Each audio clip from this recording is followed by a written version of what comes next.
Salut à tous, j'espère que vous allez bien. Alors aujourd'hui, je vous propose de vous présenter l'un des outils de la gamme 18 volts de chez AEG, la scie sauteuse BST 18X. Mais je vous en dis pas plus, je vous propose de la découvrir dans la séquence qui suit. À tout de suite.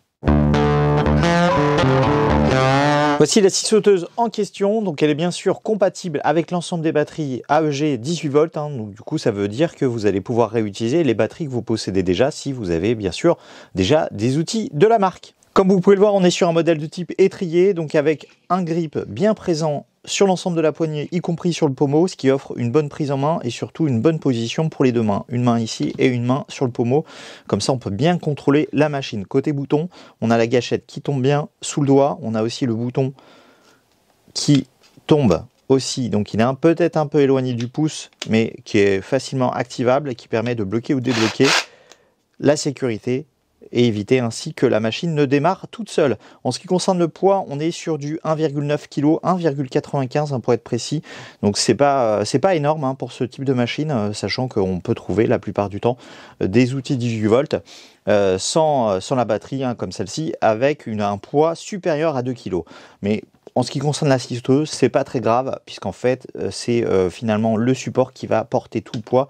Nous, on a juste besoin de contrôler la machine, de contrôler son orientation lorsqu'on découpe un matériau. Ce qu'on peut aussi retrouver sur le boîtier, c'est ces petits bouts de gomme que la marque a eu la bonne idée de rajouter, ce qui permet quand même de protéger un minimum le boîtier en cas de chute. Pour ce qui est de la motorisation, sachez que ce modèle est plutôt positionné entrée de gamme chez AEG, ça veut dire qu'il ne bénéficie pas d'un moteur brushless et donc des avantages qui vont avec. En ce qui concerne les réglages, on a de ce côté le mouvement pendulaire, activable ou désactivable, bien sûr la position d'héros désactive le mouvement pendulaire et on a 3 autres positions qui permettent de modifier ou de faire varier tout simplement l'amplitude du mouvement. Et de l'autre côté de la machine, on retrouve le petit bouton qui permet d'activer ou de désactiver le mode soufflerie, qui offre plus de visibilité sur la zone de coupe en dégageant l'ensemble des poussières. Et enfin, voyons le dernier réglage présent sur cette machine, à savoir le réglage de l'angle de la semelle. Donc là, on a la petite clé Allen qui est présente directement sur la machine et je vais venir tout simplement l'introduire puisqu'en fait, il y a une seule et unique vis de fixation.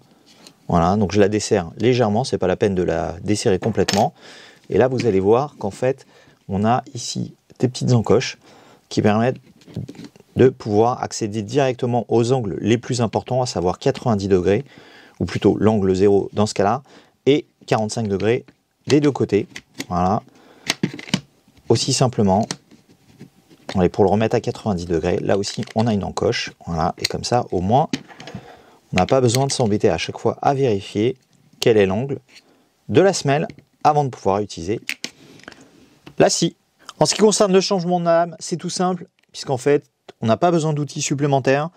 Je commence à introduire dans l'axe la lame. J'appuie comme ça sur le levier. J'introduis à fond ensuite la lame et vous voyez, elle est enclenchée et elle est bien solidaire de la machine. Et pour la libérer, c'est tout simple. Il suffit d'actionner à nouveau ce levier et on va littéralement éjecter la lame.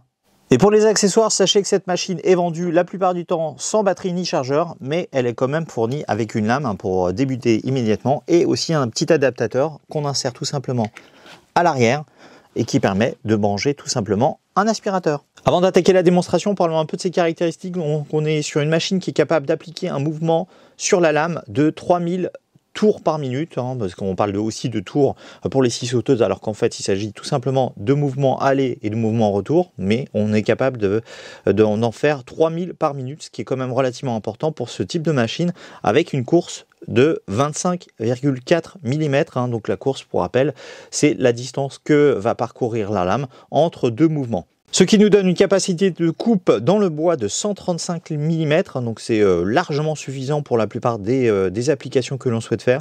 Et pour le métal, c'est beaucoup moins bien sûr, puisqu'on est sur du 10 mm. Voyons maintenant cette machine en situation avec une pièce de médium qui doit faire du 22 mm d'épaisseur.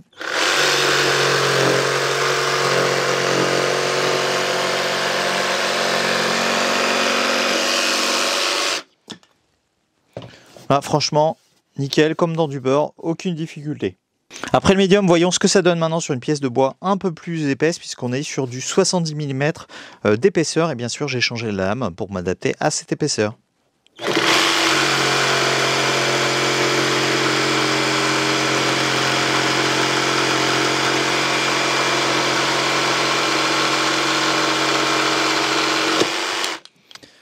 voyez, là non plus, aucune difficulté. Comme je vous le disais tout à l'heure, on est plutôt sur le modèle d'entrée de gamme de chez AEG. Alors même si elle n'a pas le moteur brushless, ça c'est vrai, c'est dommage, mais elle a quand même l'ensemble des fonctionnalités qu'on peut attendre d'une scie sauteuse moderne, à savoir le mouvement pendulaire avec 4 positions, le changement de lame sans accessoires, sans outils, moi que j'aime beaucoup avec le simple levier qui permet de libérer et d'installer facilement une lame et pour la changer tout simplement. On a aussi le mode soufflerie qui permet de dégager la zone devant la lame, comme ça on a une meilleure visibilité sur la zone de coupe et surtout sur le trait de coupe si jamais vous avez tracé au préalable.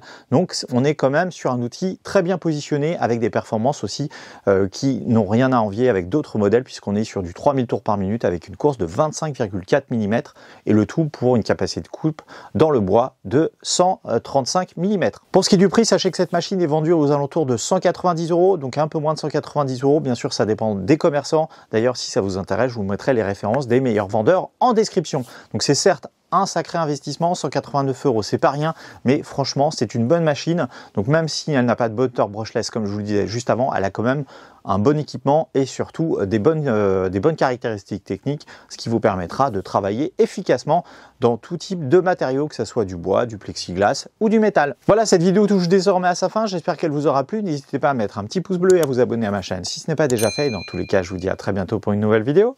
Salut!